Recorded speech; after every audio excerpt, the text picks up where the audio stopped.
पता आज चला तो देखो, आज मिल गए। जब जागो वृंदावन धाम मिल जाए, राधा रानी के चरणों में प्रेम हो जाए तो समझ लो श्री राधा रानी मिल गई। सत्संग मिल गया, कथा मिल गई, मिल गई।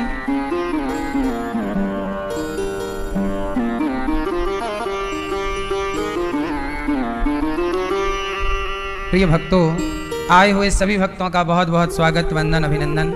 सबको जय श्रीमन नारायण, जय श्री कृष्णा, राधे राधे,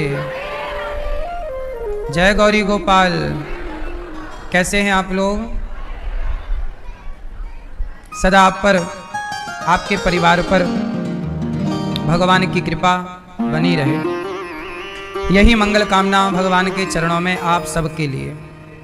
परीक्षित बन के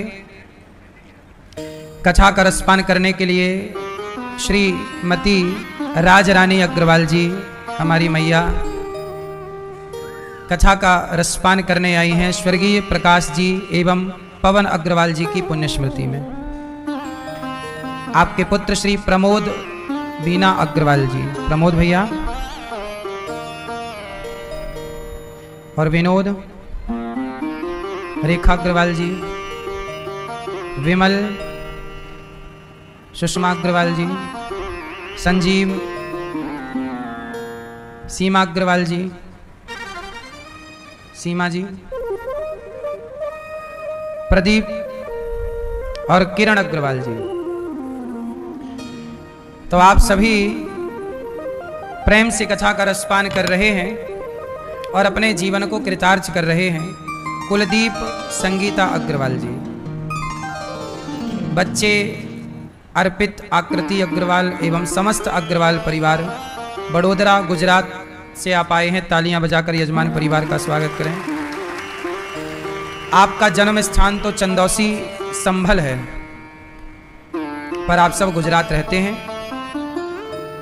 अच्छा, ठीक है। तो आप सभी अग्रवाल परिवार आज यहाँ मिले और आज आप सब ने प्रेम पूर्वक कथा की गंगा में आप भी डुबकी लगा रहे हैं और इस पितृ पक्ष में आपके पितृ लोग भी सब नाच रहे होंगे कि हमारे बच्चों ने हमारे उद्धार, हमारे कल्याण के लिए ये भागवत का पाठ अनुष्ठान, भागवत श्रीमद् भागवत की कथा का रसपान हम सबको कराया है। आप लोग बड़े भाग्यशाली हैं जो अपने माता पिता के ऋण को चुकाने के लिए इतना बड़ा कार्य करने आए हैं। ये भागवत क्या है? भागवत यज्ञ से कम नहीं है। ये भागवत एक प्रकार का यज्ञ है। इसे कहते हैं श्रीमद् भागवत सप्ताह ज्ञान यज्ञ। ये ज्ञान यज्ञ है, जिस यज्ञ से भागवत जी में लिखा है, अभी मैं आपको आगे बताऊंगा, कि व्यक्ति के जितने भी पाप होते हैं सारे पाप भागवत सुनकर के समाप्त हो जाते हैं। भागवत व्यक्ति को निष्पाप कर देती है। क्या कर देती हैं?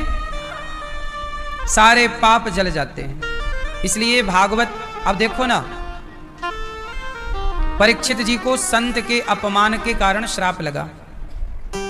परीक्षित जी ने क्या गलती की? एक संत का अपमान कर दिया, गले में मरा हुआ सांप डाल दिया। ये परीक्षित जी की गलती थी कि उन्होंने एक संत का अपमान किया। उन्हें क्या लग गया? शाप लग गया। 7 दिन में आपको मरना है। शाप लगा, अब क्या करें? तब उन्होंने भागवत सुनी और जब भागवत सुनी तो उस शाप से परीक्षित जी का उद्धार हो गया। जाने अनजाने हमें शाप भी लग जाए तो शाप से भी मुक्ति भागवत जी दिलाती हैं। इसलिए आप भागवत सुन रहे हैं अपने पितरों के लिए, बहुत बड़ा पुण्य आपके द्वारा भगवान करा रहे हैं। 21 पीढ़ी आपकी भागवत से तर जाती हैं। धुंधकारी नाम का एक पापी, उसकी कथा भी हम आगे सुनाएंगे। चोरी करता धुंधकारी, बच्चों को खिलाने ले जाता, खिलाने के बहाने कुएं में फेंक देता। मुर्दे का छुआ हुआ शमशान में जाके खाता। शमशान में क्रिया नहीं होती तो वहां पिंडदान होता है, शमशान में भी है ना। तो वहां जो बचा हुआ शमशान का अन्न था वह धुंधकारी खा लिया करता था। इतना बड़ा पापी, चोरी करना, डाका डालना, क्या नहीं करता, पराई स्त्रियों का संग करना, सारे गलत काम धुंधकारी करता था। सारे गलत काम धुंधकारी करता था।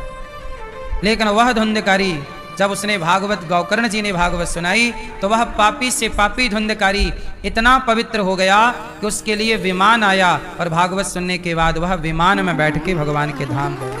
ये भागवत जी की महिमा। इसलिए भागवत सबको सुननी चाहिए। आप लोगों ने भागवत जी के पोथी पाठ भी बिठाए हैं। यजमान यहाँ पर भक्त लोग आए हैं, 336 पाठ यहाँ पर बैठे हैं। और आप जितने भी यजमान परिवार यहाँ आए हैं पाठ बिठाने अपने पितरों के लिए, पूर्वजों के लिए, इस पितृपक्ष में आपने ये सुंदर अनुष्ठान किया। कुछ भक्त आए, कुछ घर से ही अपने संकल्प से उनका पाठ यहाँ बैठा है। तो आप सबके कल्याण के लिए भागवत जी हैं। और भागवत जी कभी भी सुनिए, किसी भी महीने किसी भी समय सुनिए भागवत जी। अग्नि चाहे सर्दियों में आग लगाओ या गर्मियों में आग लगाओ, आग का प्रभाव तो रहेगा ना, कि नहीं रहेगा? हर मौसम में जैसे आग का प्रभाव रहता है, ऐसे हर महीने किसी भी महीने भागवत सुनिए। भागवत जी जिसके नाम से होगी उसका उद्धार जरूर होगा। इसलिए आप लोगों ने पितृपक्ष में भागवत जी का अनुष्ठान करा के अपने पितरों की सदगति के लिए जो प्रयास किया है वह अत्यधिक सराहनीय है। और आपके पूर्वज आपको खूब आशीर्वाद दे रहे होंगे। जब आप अपने पितरों के लिए कुछ करते हैं तो पितर आपको बहुत आशीर्वाद देते हैं। आगामी भागवत जी के पोथी पाठ 2 अक्टूबर से बैठेंगे। तो 2 अक्टूबर से जो भागवत जी के पाठ बैठेंगे, आप लोग भी अपने पितरों के लिए, पूर्वजों के लिए, अपने कल्याणार्थ, घर की सुख शांति भी भागवत जी से होती है, समृद्धि भी बढ़ती है। तो आप भागवत जी के पाठ करा सकते हैं 2 अक्टूबर से। भागवत जी 18,000 श्लोकों का एक दिव्य ग्रंथ है। 18,000 श्लोक हैं भागवत जी में, 335 अध्याय, 12 स्कंध और भक्त और भगवान की कथा। भागवत जी का पहला श्लोक महात्म्य का मेरे साथ गाओ। सच्चिदानंद रूपाय, सबको बोलना है, सच्चिदानंद रूपाय विश्वोत्पत्त्यादिहेतवे तापत्रय विनाशाय श्री कृष्णाय वयं नुमः।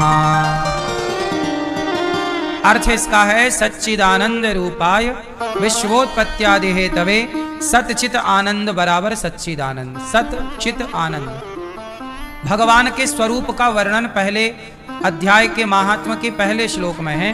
भगवान दिखते कैसे हैं? कैसे दिखते हैं भगवान? सत चित आनंद, ये ईश्वर के स्वरूप है। ईश्वर सत्य स्वरूप है, चित मतलब प्रकाश स्वरूप है, आनंद के सागर हैं। भगवान का स्वरूप कैसा है? आनंद को देने वाला। इसलिए जब भगवान कृष्ण प्रकट भये तो क्या बोला गया? कृष्ण प्रकट भय नहीं बोला गया, नंद के आनंद भयो बोला गया। नंद के, तो भगवान आनंद के सागर हैं। अच्छा, संसार में क्या है? सुख। खाने में क्या मिलता है? सोने में। सुख का उल्टा क्या हुआ? दिन का उल्टा, हानि का उल्टा। सुख का उल्टा क्या है? हाँ, सुखी आप हैं तो दुख भी आएगा, क्योंकि सुख और दुख यही ना क्रम है। इसलिए सुख मिलता है फिर दुख मिलता है। संसार में आपको सुख भी मिलता है और एक चीज और याद रखिएगा, जहां से सुख मिलता है वहीं से दुख मिलता है। ये बात सही है कि गलत है? कैसे आओ इसे समझते हैं। सुनो, विवाह हो गया, पत्नी आई, पति आया, क्या मिला? सुख मिला, गृहस्थी बस गई, सुख है। अब क्या हुआ? अकस्मात कुछ महीनों कुछ वर्षों बाद या बुढ़ापा आया आपका और पत्नी या पति दो में से एक चले गए। तो जब जो गया उसके जाने से सुख मिलेगा कि दुख?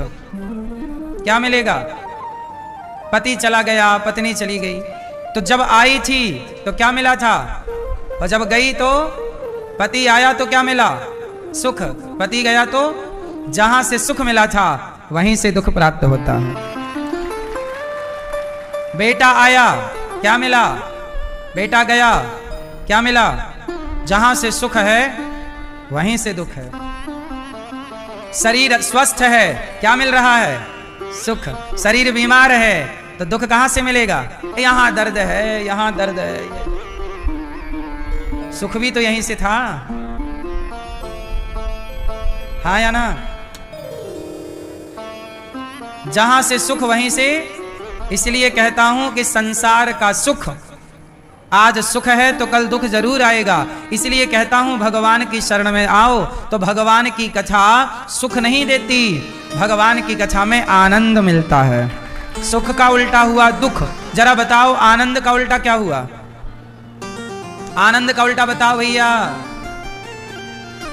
भैया आनंद का उल्टा क्या हुआ?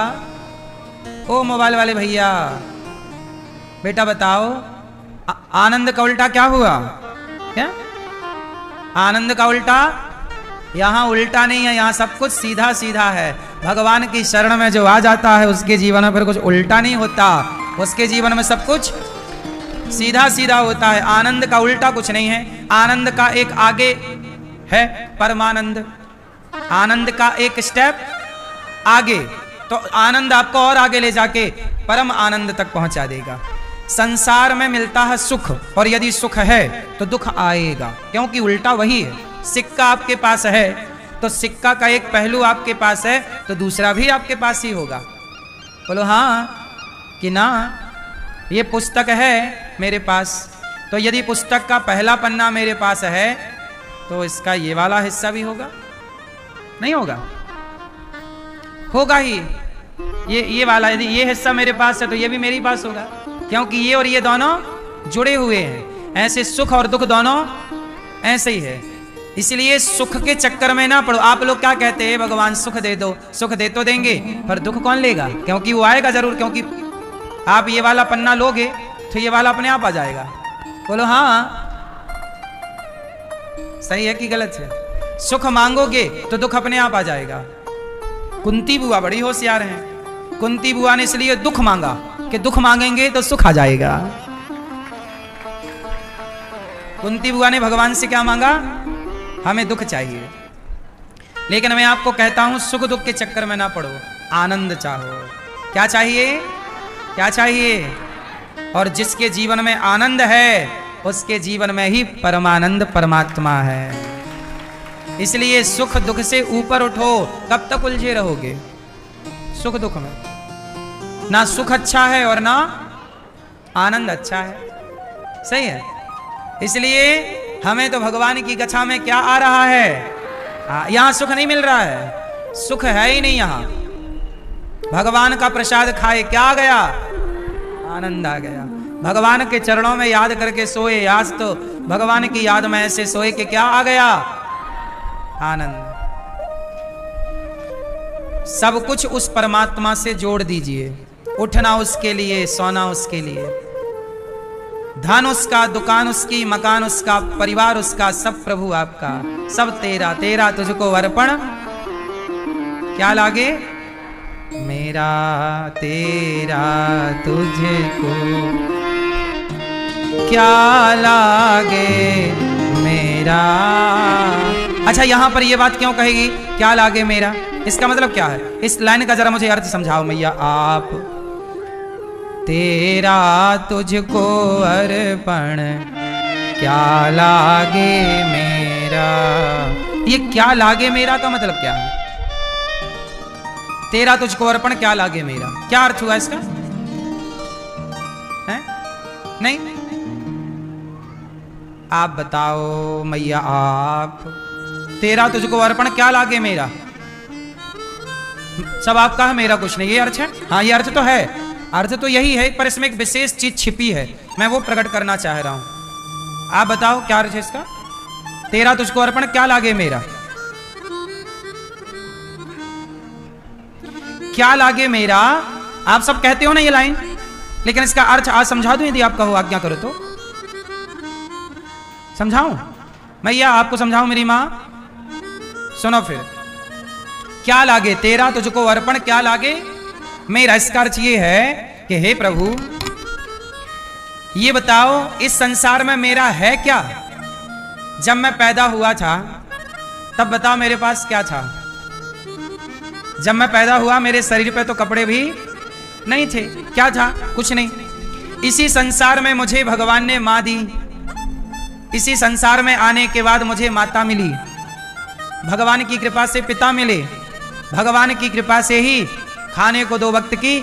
और सुनो, जब मैं पैदा हुआ और मेरी माँ ने जब मुझे छाती से लगा के पहली बार दूध पिलाया तो वो दूध भी मेरी माँ के आंचल में माँ ने नहीं भरा था, भगवान ने ही भर के दिया था। ये बात सही है कि गलत है? सही है ना? हाँ। फिर मैं बड़ा हुआ तो भगवान की कृपा से ही मुझे इस जीवन में प्राण मिले, जीवन मिला। आज जीवन है तो किसकी बदौलत? आज प्राण निकल जाए तो मैं क्या कर लूंगा, लेकिन यदि आज का दिन मुझे मिला, आज की तारीख मुझे मिली तो भगवान की कृपा से तो मिली। ना मिलती आज की तारीख, आज मैं सवेरे होते ही प्राण निकल जाते तो मैं कर क्या लेता और आप लोग क्या कर लेते? इसका मतलब आज की तारीख, आज का सूर्य, आज का जीवन, आज का दिन मुझे मिला। कथा सुनाने को मिल रही है, भगवान का नाम लेने को मिल रहा है, रोटी मिल रही है, तो कृपा ईश्वर की है कि नहीं? तो प्रभु सब तो आपका है, तो तेरा तुझको अर्पण लागे। मेरा लाग ही क्या रहा है? ऑलरेडी सब आपका है, मेरा लग क्या रहा है? क्या लागे मेरा? इसका अर्थ ये है कि सब तो आपका ही है, मेरा कब था? अच्छा ये बताओ, कोई वस्तु या कोई व्यक्ति आपका था कब? क्यों मैया? संसार की कोई वस्तु या कोई व्यक्ति आपका था कब? आपने मान लिया था ये मेरा है, पर वो कभी आपका था नहीं। तो जब आपका ही था तो मैं क्यों कहूं कि मेरा? इसलिए तेरा था तो तेरा तुझको अर्पण। और क्या लागे मेरा? मेरा लगना क्या है? कोई मैं घर से थोड़ी लाया था। बोलो क्यों मैया? जवानी चली गई, बुढ़ापा आ गया। तो जवानी चली गई तो ये बताओ, जवानी लेके आए थे आप, तो जब चली गई तो रो काहे रहे हो? अरे बुढ़ापा आ गया, बुढ़ापा आ गया। बुढ़ापा देख कर रोया, जवानी नींद भर, जवानी नींद भर सोया, बुढ़ापा देख कर रोया। यही किस्सा पुराना है। क्या सही है? तो ये बताओ, जवानी चली गई तो क्या लाए थे? जिसकी थी उसके पास चली गई। बुढ़ापा आप लाए क्या? जिसका है उसके पास जमा हो जाएगा। जीवन आप लाए थे क्या? पूरा उसने दिया, वो ले लिया, इसमें तुम क्यों परेशान? इसलिए तेरा तुझको सब उसका। नाच सकल संपदा तुम्हारी, मैं सेवक समेत सुत नारी, सब उसका। तो भगवान कैसे हैं? आनंद देने वाले। क्या मिलता है? क्यों मैया? क्या मिलता है? आनंद। और संसार में क्या है? सुख है। और सुख मिलेगा तो क्या मिलेगा? इसलिए सुख दुख से ऊपर उठो और क्या पाओगे? आनंद। विश्वोत्पत्त्यादि हेतवे। भगवान करते क्या है?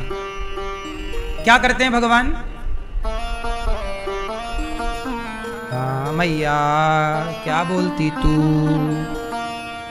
क्या करते हैं भगवान? भगवान 3 काम करते हैं। मैया आप बताओ क्या करते हैं भगवान? पीली मैया आप ही मैया। क्या करते हैं मेरी माँ? भगवान सब कुछ करते हैं। क्या क्या? जैसे रोटी बनाते हैं, पकौड़ा बनाते हैं, झाड़ू लगाते हैं। क्या करते? क्या क्या करते हैं भगवान? आप बताओ क्या क्या करते हैं भगवान? भगवान संसार को उत्पन्न करते हैं, संसार का पालन करते हैं और संसार का संहार करते हैं। ब्रह्मा बन के सृष्टि उत्पन्न करते हैं, विष्णु बन करके पालन करते हैं और शिव बन करके संहार करते हैं। इन तीनों शक्तियों को जब मिलाया गया तो क्या बना? God. GOD, God. G for generator, O for operator, D for destroyer. तो जो सृष्टि को उत्पन्न करे, जनरेट करे वो ब्रह्मा, ऑपरेट करे विष्णु और डिस्ट्रॉयर कौन? भगवान शंकर। इन तीनों शक्तियों को जोड़ा गया तो गॉड तैयार हो गया। यही है गॉड, जिसे दुनिया गॉड कहती है। तो भगवान के 3 काम हैं। कितने काम हैं भगवान के? अच्छा ये बताओ, उत्पन्न, उत्पत्ति, पालन और संहार, एक बार बोलो। उत्पत्ति, पालन, संहार, तीनों को एक साथ बोलो। ये बताओ उत्पत्ति कब होती है, पालन कब होता है और संहार कब होता है? फास्ट। उत्पत्ति कब होती है, पालन कब होता है, संहार कब होता है? सुनो, हैं? कब होती है उत्पत्ति? आप बताओ। जब जन्म लेते हैं तो उत्पत्ति, फिर रहते हैं तो पालन, फिर मरते हैं तो संहार। यही है ना? यही है। इतना ही है आपको पता, तो इससे आगे बता दूं, आप आज्ञा करो। बताऊं? सुनो जरा, एक सेकंड गिनना। सेकंड, 1 2 3, यही ना सेकंड चल रहा है ऐसे, 1 2 3, ये सेकंड चल रहा है ना? हर सेकंड सृष्टि उत्पन्न हो रही है, हर सेकंड पालन हो रहा है और हर सेकंड संहार हो रहा है। कैसे? आओ इसे बहुत बारीकी से समझते हैं। शास्त्रों के भी इस ज्ञान को देखने के लिए ये आंखें नहीं, इन आंखों से भी ऊपर थोड़ा ज्ञान की माइक्रोस्कोप की आंख चाहिए। आओ हम उसी आंख से आपको दिखाते हैं। देखो, एक आंख होती है सामान्य, आप लोगों ने सामान्य आंखों से ये देखा कि जब पैदा होता है तो सृष्टि होती है, फिर पालन हो रहा है, फिर संहार। पर आओ इसे और सूक्ष्म दृष्टि से देखते हैं। जब सूक्ष्म दृष्टि से देखेंगे तो पाएंगे इतनी देर में हर सेकंड कोई संसार में कोई पैदा हो रहा है, चाहे चींटी, चाहे कुत्ता, चाहे बिल्ली, चाहे हाथी। जितनी देर में मैंने आपसे ये बात कही, इतनी देर में तो दुनिया में कोई पैदा हो चुका। बोलो हाँ, हो चुका इतनी देर में। चींटी ने अंडा रख चुका है, मछली अंडा रख चुकी इतनी देर में। ये चुटकी बजाइए जरा आप लोग। इतनी देर में तो हो रहा संसार में काम, रुका कुछ नहीं है। ये देखो इतनी चुटकी चल, इतनी देर में तो ना जाने कितने लोग इस धरा पे आ गए, और इतनी ही देर में ना जाने कितने लोग इस धरा से। क्यों ये बात सही है कि गलत है? बोलो हाँ। अच्छा, इतनी देर में वो जो मछली ने अभी अभी अंडा रखा होगा, इतना बड़ा समुद्र, अभी इसी पल मछली ने अंडा रखा होगा, रख रही होगी। अब इसी समय कोई अंडे से बच्चा बाहर निकल रहा होगा, इसी समय उसका पालन स्टार्ट हुआ होगा, और इसी समय किसी का संहार चालू है। बोलो हाँ। तो हर क्षण जितनी देर में आप पलकें झपकाते हो, इतनी देर में तो सृष्टि उत्पन्न होके, पालन होके संहार भी हो जाता है। मच्छर की आयु कितनी होती है? बोलो, मच्छर की आयु कितनी होती है? एक दिन लगभग 24 घंटा। बोलो हाँ, लगभग। तो मच्छर पैदा होता है, पैदा हुआ, और पैदा होने के बाद वो जवान भी हो गया, और उसने विवाह भी कर लिया, और उसके बच्चे भी हो गए, और एक दिन में निपट भी गया। हाँ या ना? मक्खी की आयु कितनी है? एक छोटी सी होती है भुनगी, उड़ती है, छोटी छोटी होती है, जरा सी होती है, वो मच्छर से भी छोटी होती है। देखा कि नहीं आपने? मच्छर से भी कई गुना छोटी छोटी भुनगी होती हैं, उन्हें हमारी भाषा में भुनगी कहते हैं। आपकी भाषा में क्या कहते हैं? तो हमने वीडियो बंद कर दी है, पहले तो जाके सब्सक्राइब कर दो। आप लोग जैसे ही सब्सक्राइब करोगे, आप लोग को आवाज़ सुनाई देगी, क्योंकि अभी आवाज़ नहीं आ रही होगी, आवाज़ नहीं सुनाई देती होगी। तो आप लोग जैसे ही सब्सक्राइब कर दोगे ना, आवाज़ अपने आप सुनाई देने लगेगा। अगर विश्वास नहीं हो रहा तो सब्सक्राइब करो, देखो आवाज़ प्रॉपर आ जाएगा। अगर आपके फ़ोन में भी अभी आवाज़ नहीं आ रही तो सब्सक्राइब करो। सब्सक्राइब जैसे करोगे वैसी आवाज़ आएगी। सब्सक्राइब नष्ट होती है, ये प्रत्येक क्षण परिवर्तन आप नहीं जानते, पर आपके शरीर में परिवर्तन हो रहा है। हाँ या ना? जोर से हाँ कि ना? तो देखो ईश्वर कितने तरीके से संसार उत्पन्न करते हैं, पालन करते हैं, और इतनी देर में कोई शेर हिरण को शिकार कर चुका होगा। जितनी देर में हम आपसे बात कर रहे हैं, इतनी देर में ना जाने कितनों की जिंदगी पूरी हो चुकी, और ना जाने कितने इस धरा पे आज। हाँ, बड़ा संसार है ना। इसलिए मेरे भगवान हर क्षण हर पल ये संसार के 3 कामों में लगे हैं, उत्पन्न, पालन और एक दिन हम लोग पैदा हुए, और ऐसे एक दिन हम लोगों का भी टाइम आएगा। चलो अब निकल लो। संहार, पलक झपकती सब होता है मेरी माँ, इतनी देर। इसलिए हर कहते हैं ये हर क्षण कीमती है, श्वास श्वास में हरि भजो, वृथा श्वास मत खोए, ना जाने से श्वास का आवन होए न होए, पता नहीं श्वास अगली आए ना आए, इसलिए हर श्वास में भगवान का चिंतन। हाँ, हर श्वास में हो सुमिरन तेरा, यूं बीत जाए जीवन मेरा। नैनों की खिड़की से तुझको पल पल में निहारूं, नैनों की खिड़की से तुझको पल पल में निहारूं, मन में बिठा लूं तेरी आरती उतारूं, और डाले रहूं तेरे चरणों में डेरा, यूं बीत जाए जीवन मेरा। हर श्वास में हो सुमिरन तेरा, यूं बीत जाए जीवन मेरा। इसलिए पता नहीं श्वास आए ना आए, जीवन कल मिले ना मिले, आज मिला, हर श्वास भगवान को अर्पण करो।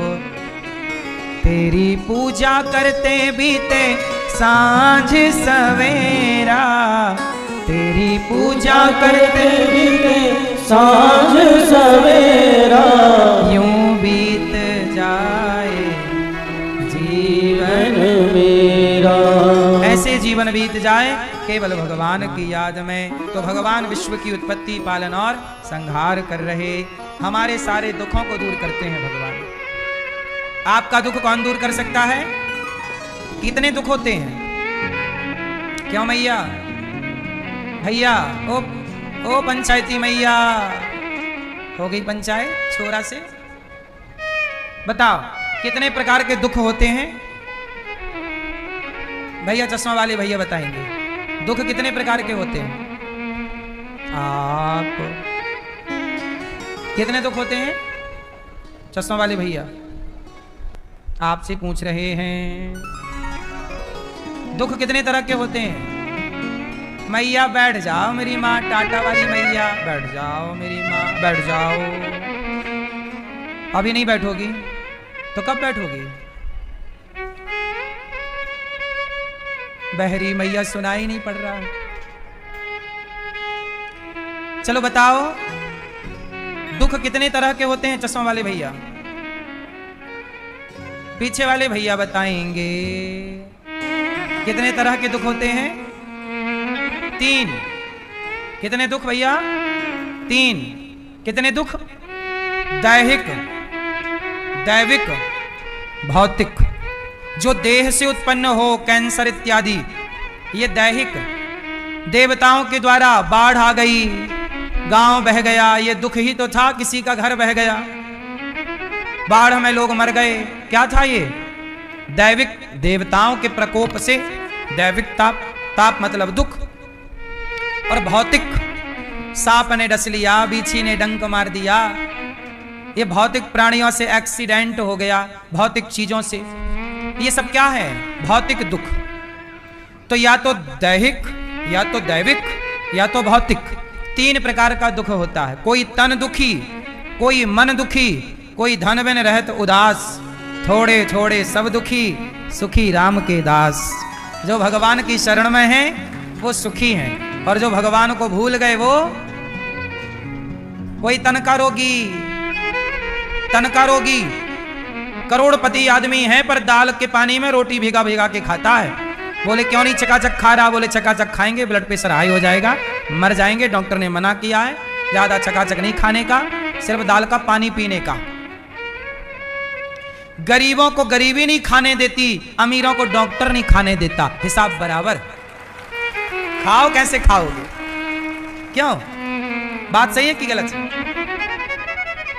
पैसा बहुत है जिनके पास, वो खा नहीं पा रहे हैं, और जिनके पास कुछ नहीं है उनके भूख बहुत है पर उनके पास खाने को नहीं है। जिसके पास खाने को है उसके पास भूख नहीं है, और जिसके पास भूख है उसके पास खाने को नहीं है। क्या ये बात सही है कि गलत है? ईश्वर का भी हिसाब बिल्कुल ठीक ठीक चलता है। इसलिए कहता हूं दुखी कौन? तन का रोगी, बड़ा परेशान। अच्छा, तन से बचा तो आजकल जवान जवान लड़के और लड़कियां ये तन के रोगी नहीं है, ये मन के रोगी हैं। डिप्रेशन है, तनाव है, चिंता है। बोलो हाँ। आज के जवान लोगों को, लड़का लड़कियों को क्या है? अगर आप लोग को हमारी वीडियो अच्छी लगी तो यार सब्सक्राइब कर देना, और ऐसे ही वीडियो देखने के लिए सब्सक्राइब करते रहो और रोज़ ऐसी वीडियो देखते रहो। सब्सक्राइब।